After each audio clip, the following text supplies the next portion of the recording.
Hi everyone, my name is Jonathan Jacques Belatet. I'm the creative director and the art director on Hell Is Us. I hope you enjoyed the trailer that you've seen recently. Today we're back in the spotlight. We're going to show you a bit of gameplay, a bit more than what you've seen in the trailer, and I hope that you will enjoy this part greatly. All right, so let's start with the basics. So Hell Is Us is set to be released in 2025. It's for pretty much everything. So Xbox Series X, PlayStation 5, and PC. So the game is a bit of a take back to games from the 1990s. We're a team of passionate people. The average on the team is like 20 years of development experience. So we're from a different generations and we have a lot of love for how the games in the 90s were made and how they were played and experienced, especially the fact that there was no hand-holding, there was no silver plattering. You kind of had to figure stuff out by yourself. You were really in control of your exploration and your own discoveries. And this is what we're trying to do in Hell Is Us.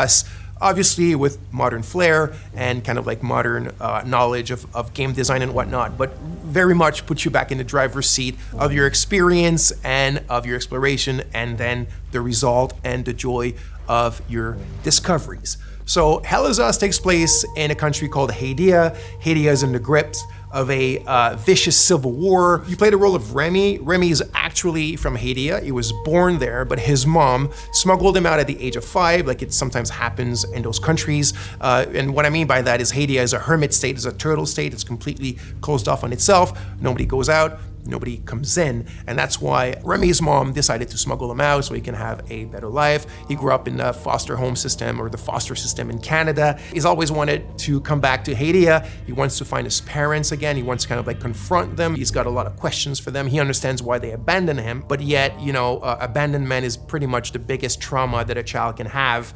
And there's like a loop that hasn't been closed properly for him towards this situation and his parents. When the game starts, Remy has finally been able to infiltrate Hadia during the brutal civil war that I was talking about. Remy is a ON peacekeeper. He quit his post, he went AWOL, infiltrated the country, and this is where the game starts. Remy remembers 2 things, and that means the players remember 2 things. It's that his village of birth was called Jova, and his father was the blacksmith of Jova. Those are the only clues you begin the game with, and these are the only clues that Remy also know. So equipped with this knowledge, with these clues, you begin the game and you try to find your way to Jova. You must be lost to wander around Sinedra Forest. I'm afraid I have very little to offer. A group of strange-looking soldiers arrived here last night in an APC. And perhaps you can ask them for help. It's not the first time I've seen them. They always seem to be snooping around here for something. They parked their APC just beyond the woods, to the north. Once in the woods, follow the wind chimes. They will lead the way through. The gate to enter the woods is locked. Here, take this key to unlock it.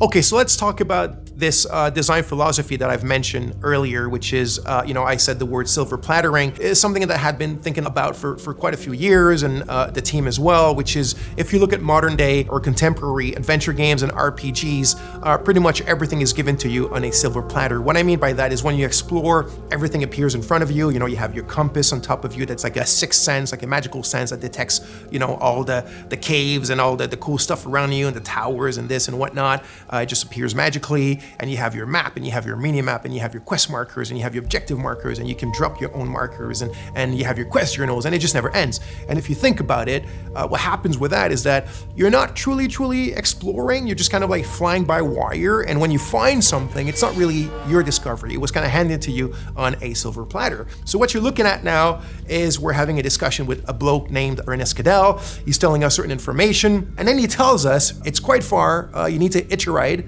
You might find people that are willing to give you a ride. It's up to the north of my house, so you're gonna have to use your compass, but your real compass, right, with the coordinates on it, north, south, east, west, blah, blah, blah, and follow that. And he tells you that in the Lost Woods, in order to find your way out, just follow the wind chimes. He says, I've attached them there for my kids when they were young because they kept on getting lost in those bloody woods. And then he tells you, follow the sound of the wind chimes and you'll find your way on the other side of the woods. That's how we do it. It's very organic. It's very realistic. You know, someone in real life could have told you the exact same thing. So the environments, the visuals of the game are not just there to illustrate, they're there to communicate. So you need to play the game, you need to open your eyes, you need to open your ears to what NPCs tell you, and you'll find your way and you'll discover things, and you will truly own your discoveries and the great joy that comes with that.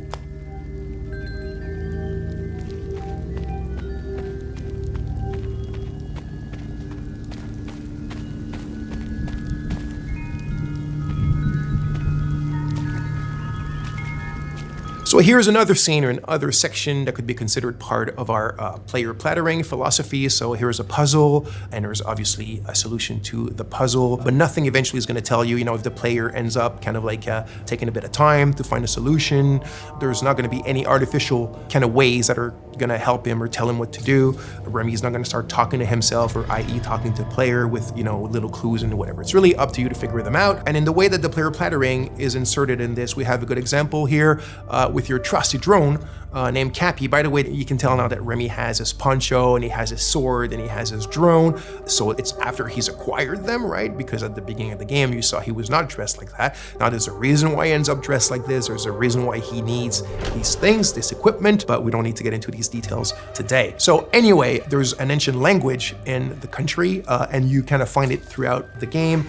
And the drone has a software, one of his many softwares, and this specific one can translate the ancient language. So this puzzle, the way that it works, you need to kind of like explore and observe your environment around this specific puzzle in order to find the clues on how to solve it. You need the drone, your trusty Cappy, his name is Cappy, also there's something behind that of course, and you translate those old texts. It gives you little passages of a poem or a psalm or something like that, and through what they tell you and the order in which they seem to have to be pieced back together, you find your clues on what this puzzle does and how to solve it. So again, the players are kind of like just led to their own devices, but things are there, the answers are there, and you have to explore. And again, I repeat it, you have to open your eyes and open your ears, and you'll figure it out.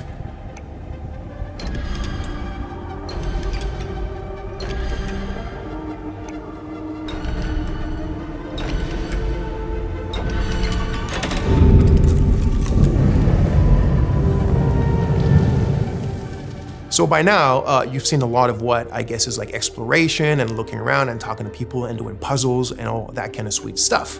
But if you've seen the trailer, you of course notice that there's another big aspect to the game, which is third-person melee combat. So we like to say that the game is 50% exploration and 50% combat. The game is not at all only about combat, and it's definitely not at all just walking around and figuring stuff out. It's the combination of both, and we also think that the way that we've combined them is quite refreshing and quite unique in Hell Is Us.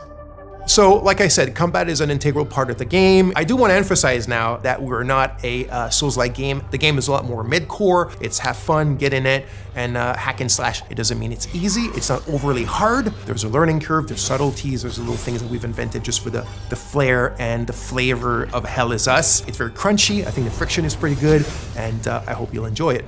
So there's a wide variety of enemies in the game. So we have kind of like the more common enemy type, which we call the Hollow Walker. So it's these kind of humanoid, bipedal, white enemies that you can see here with the holes in their faces and their chests and whatnot. So obviously there's a reason why they're called Hollow Walkers, and there's different types of them and different kind of tiers of strength and powers. But when you're facing pretty much the biggest threats in the game, it's what we call like a dual entity. So it's like a Hollow Walker has a haze inside of it. So it's when the haze is present. I'm not going to get into the details right away of what the haze represents. It's all part of the lore and what you will figure out in the game.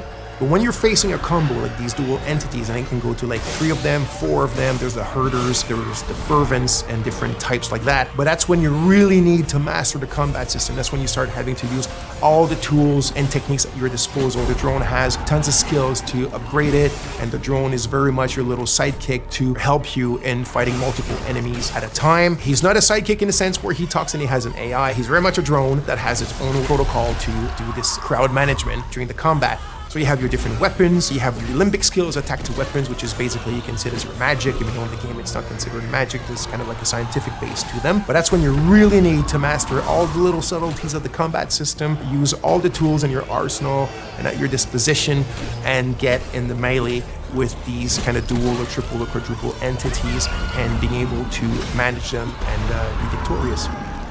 So like I mentioned, here specifically, you can see a combat against a limbic entity that has multiple hazes attached to the Hollow Walker. That's when it gets really complex, it gets very overwhelming because you're alone, but you got your trusty little Cappy.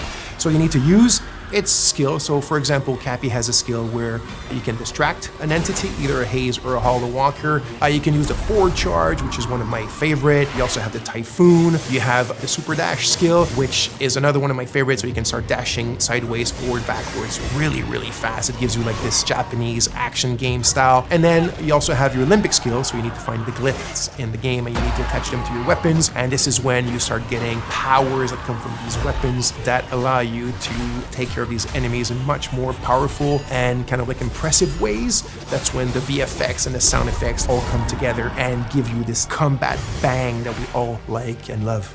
Okay, so now let's take a little pause from the combat and let's go back to the investigation and the exploration. So, like I said, there's no silver plattering. There's none of these kind of like fly-by-wire. It's up to you to figure out what your kicker is. What I mean by kicker is what you're supposed to achieve at this specific moment, what you're actually looking for, where to look for it, and how to look for it, right? Remy and the players are at a ratio of information which is 1-1. It's in Akasa Marshes. It's quite a ways from here. So one of the tools that we're providing you to still kind of help you a bit and manage this 1-1 kind of like knowledge ratio is your data pad. Think of it as a bit your investigation wall if you want, but in a digital 90s format. So your clues, your leads, the important people that are related to your investigation, trying to find your parents and a lot more eventually, are all stored here. They're linked together by the relationships, and now it's up to you to go and investigate about them.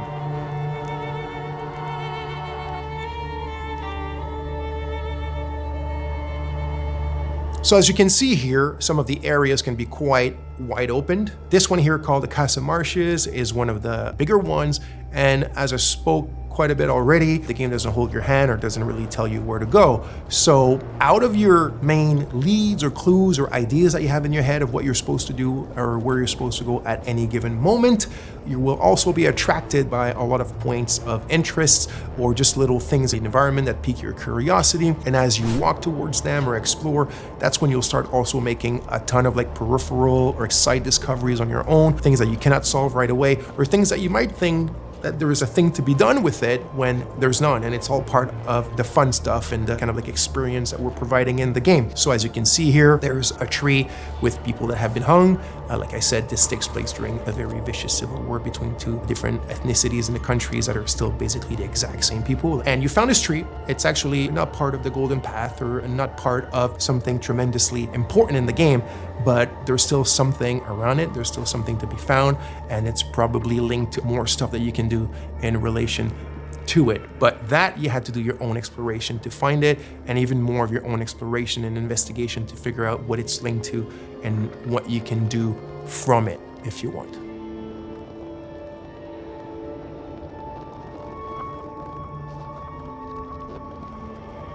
So here we are in a dungeon in the game. So yes, the game has dungeons. This was really important to us. Like I said at the beginning, there's a bit of a love letter to games from the 90s, but one of the challenges was the game takes place in a contemporary setting. The game takes place in 1993, and yet we still wanted dungeons in the game, and I didn't want the dungeons to take place in an abandoned metro station or, you know, in an abandoned factory because it's the modern era. I still wanted the dungeons to be very ancient things. And this brings us to another really important aspect of the game, or one of the very important themes of the game, which is history, historicity, deep history. So history that goes even before history. So there's a lot of mysteries and a lot of lore, and the origin of what's going on in the country and the link to the Civil War is all tied to that deep history and also what has happened since. I won't get into too much details because that will be part of another video for you guys, but you can see a bit of it here, and it shows you the varied palettes and moods and atmospheres that we have in the game, which also I think is something quite interesting and unique that we're doing in Hell Is Us.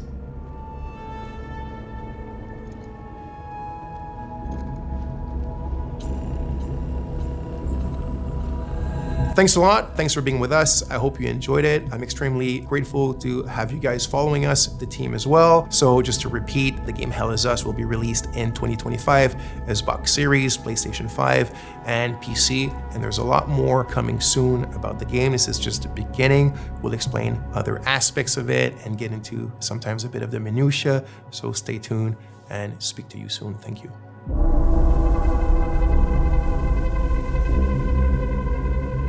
I don't remember when it happened, but I remember how I felt. Father told us to hide when they came to our house. Then they took him away. Mother said I couldn't play outside anymore. Everyone had fled. She said the country was sick, but we would be okay. Mother always said monsters didn't exist. I thought they lived under my bed. We were both wrong. They live inside our heads.